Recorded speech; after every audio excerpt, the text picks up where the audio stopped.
All right, good afternoon. It is 3 p.m. We will call the regularly scheduled Hutchinson Utilities Commission meeting to order.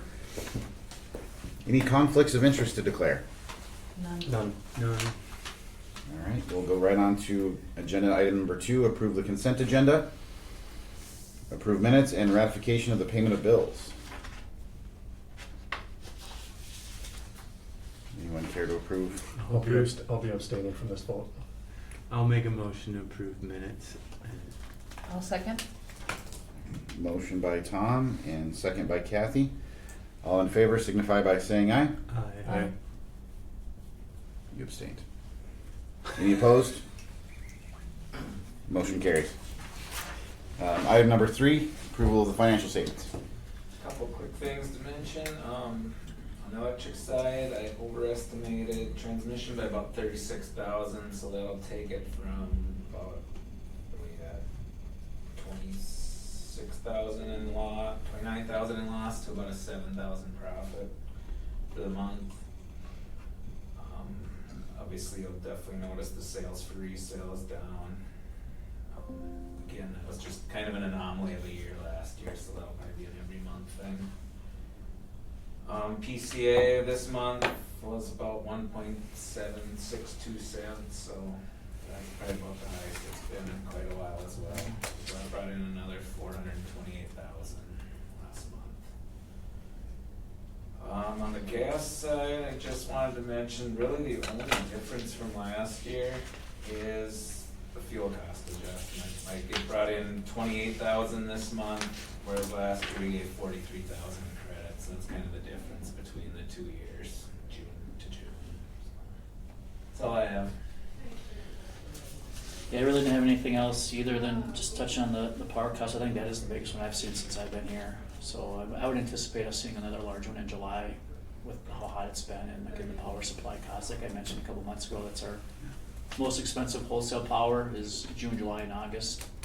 So I'd anticipate seeing another fairly sizable one. Our summer's been quite a bit warmer than last year, right? Yep, we're ahead in June for kilowatt hour sales. I'm expecting July will be above July of last year as well. I'm quite sure we'll see where our peak ends up, which would dictate some of the transmission expense, but our transmission costs are going to be up every year over last year because the GRE's rates have just gone significantly higher this year with the low balancing zone that we're in. So we're pushing a lot more through the power cost adjustment to recover those increased wholesale and transmission costs. So I would expect us to see some recommendation with the cost of service study when that comes out about maybe readjusting or realigning maybe that PCA versus the retail rates we will see. Hopefully we'll get some information here in the next couple weeks to kind of start looking through some preliminary information. But otherwise trending fairly well. Added a little bit of cash balance, so we're just over 19.7 million in cash, but no real increase on that side. Otherwise pretty consistent month over month, year over year, other than the electric side, like Jared mentioned, the market sales, that was kind of the big change. But outside of that, if that was a more normal year, then we'd be pretty close to last year, even with the increased costs on the expense side. Overall, combined divisions are still doing good. Estimated 1.8 million in net income for the combined divisions. We're at 1 million halfway through the year, so we're kind of trending right on kind of target where we should end up here pretty close to the end this year. So from a budget to actual, we should be still online here, trending where we should be. So. Great, thank you. Any questions from the commission? I'll make a motion to approve the financial statements. I'll second. All right, motion by Kathy and second by Matt. All in favor signify by saying aye. Aye. Any opposed? Motion carries. Item number 4 on the agenda is the open forum. I do not see any guests here today. So we'll go to item number 5, communication, and go straight to the divisions. Well, I hesitate to say this, but the transformer for Hutch Sub is scheduled to be delivered next month. We'll Okay. see. So don't hold me to that, but it's looking better. So So you can only delay on you how many times before you're yeah, confident until it shows up? yep. Once on pad, then we're good. So they're getting close. That should be here mid next month. But June was a busy month. We did a lot of testing and did the commissioning of the 69 kV side of the substation. and energized it.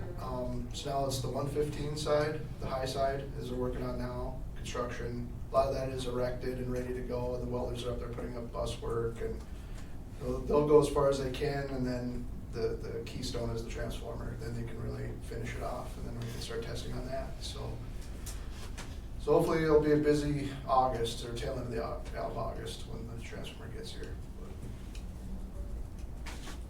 All right, thank you. Yep.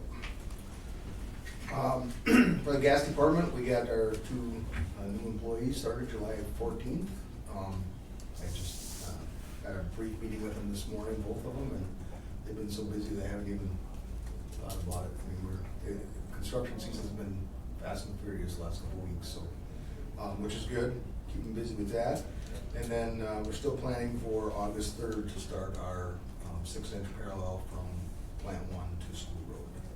So we're still on schedule for that. We're waiting on one more state permit, but we're pretty confident we're going to get that in time. So other than that, we're good to go. All right, thank you. Just mentioned Jeremy and I had a bond rating call this morning. Should find out that'll be in a couple weeks. It's been 9 years, I think, since we've had one. She didn't seem to have too many concerns. Should be pretty good. That's all I have. All right, thank you. All right, human resources. I've been busy working on the compensation study and then getting the 2 new hires all set up. All right, thank you. And back to you, Jerry. Yeah, as Jerry mentioned, the bond rating call this morning, so I think the intention is August 5th. We'll have another follow-up meeting with Moody's. That's the rating agency we use for a bond rating call. And at that time, they should deliver us their credit opinion and kind of their final results. And then Jared and I will have a little bit of time to review the official statement before the press release goes out to make sure all the information there is factual and that we don't have any errors or any omissions. So that will be coming up on August 5th. And then they would push that stuff out probably on August 6th to the market. And then the anticipation is that they would take bids August 11th and then award a bond sale that evening at the city council meeting. So Ellers obviously asked Moody's to try to get it out at least 4 or 5 days into the market before they take some of the bids, so that people have time to review the information. So they thought they could make that work. So that'll be coming up. Working with BP and JP Morgan Chase on kind of the final document on these prepaid deals, which is the limited assignment agreement. It's essentially basically BP, which is our gas supplier, and JP Morgan having the same agreement in place as far as how the gas is going to be delivered in the terms between the gas supplier and JP Morgan as far as the financing of JP Morgan Chase. So it doesn't really have anything to do with us. It's really between those two, but I've been facilitating it to make sure that it gets put in place before we start flowing gas in November. And so usually it takes a couple months for it to go back and forth between the two legal teams, between JP Morgan and BP. And so I followed up with them this morning. Their fundamentals team at BP and their attorneys have redlined that limited assignment agreement, and now they're going to be sending over to BP. So I would guess it'll go back and forth for a month or two, but as long as it's in place by the end of October to start the gas for November should be good. So I think we're in a good spot there to get that done well before the gas flows for us and for the other participants. So working through that, and then the last kind of big piece that Dan and I met with MRES. We met with Matt Scholl, their CEO at MRES, our wholesale supplier, and Terry Wolf, who's their chief operating officer, just to kind of go back over the current contract that we have as far as our baseload contract in place.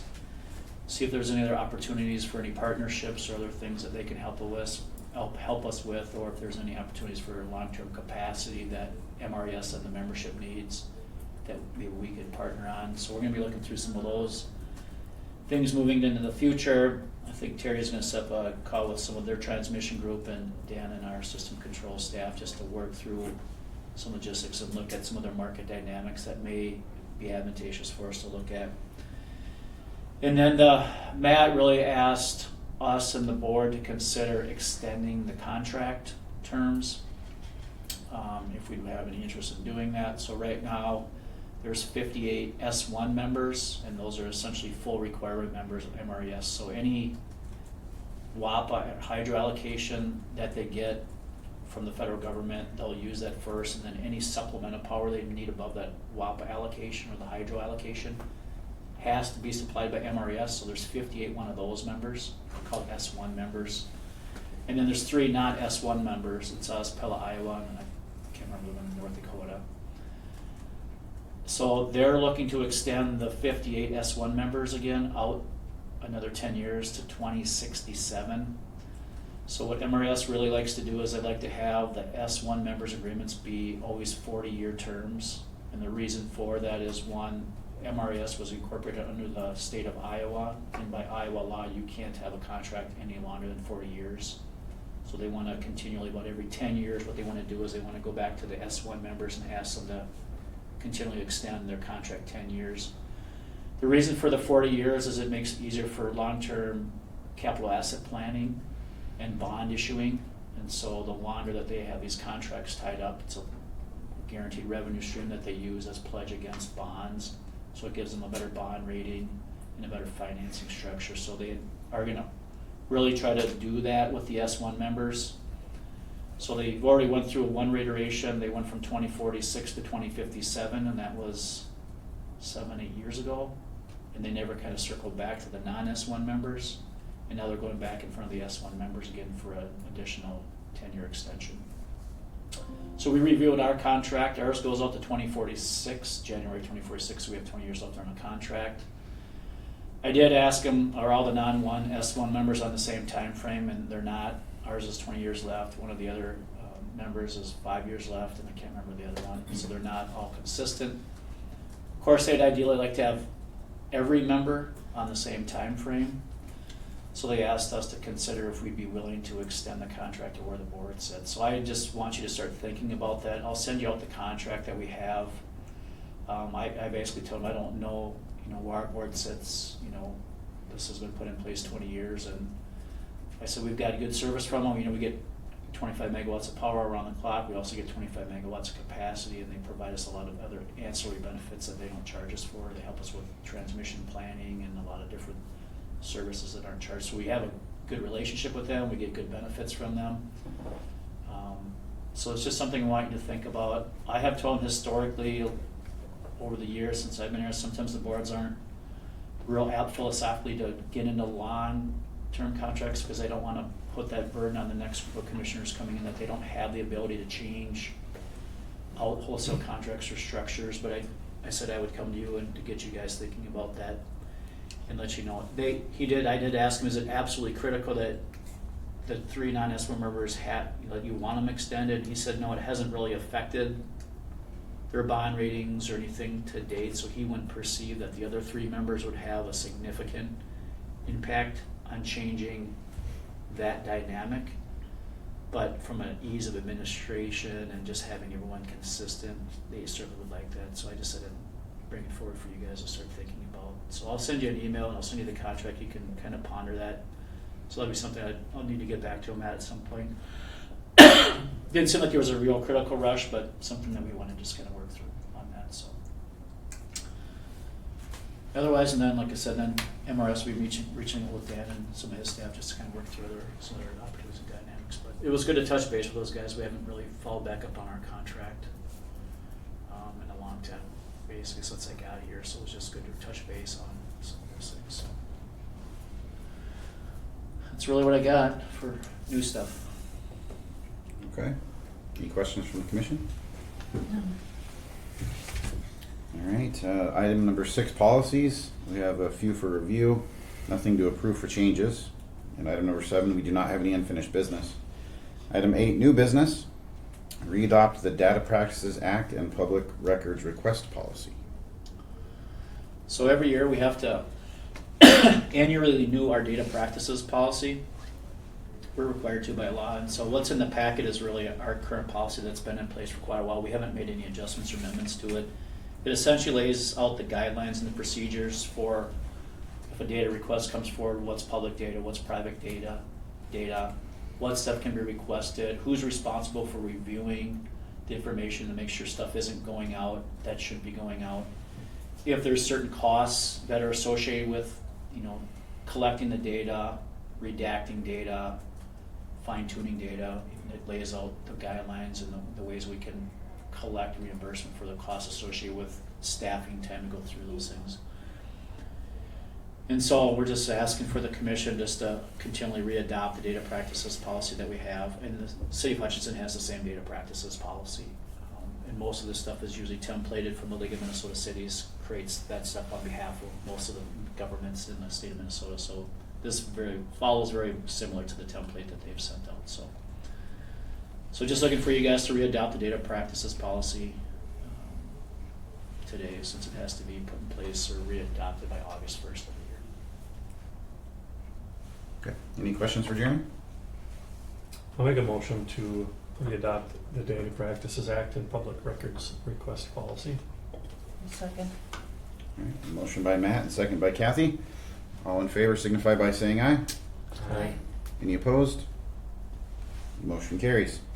8B, approve resolution 26-02 authorizing city council to issue 2026 B bonds. So this is kind of the last pieces for the commission as part of the bond process. So the city council did last Tuesday approve moving forward the bond issuance.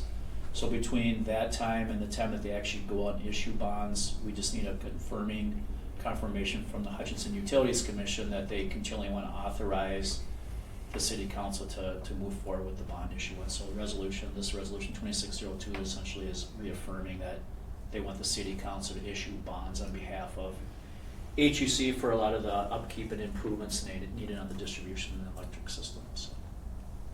I'll make a motion to pass resolution 2602 authorizing city council to issue 2026 B bonds. I'll second. All right. Motion by Tom and second by Matt. All in favor signify by saying aye. Aye. Motion. Any opposed? Motion carries. And we are striking item 8C from the agenda to be reviewed at a later date. Correct. Okay. Motion to adjourn. All right. That completes the agenda. You gonna be louder? Oh, I'll make a motion to adjourn. All right. Second. All in favor? Aye. Any opposed? We are adjourned. Thank you, everyone. Thanks.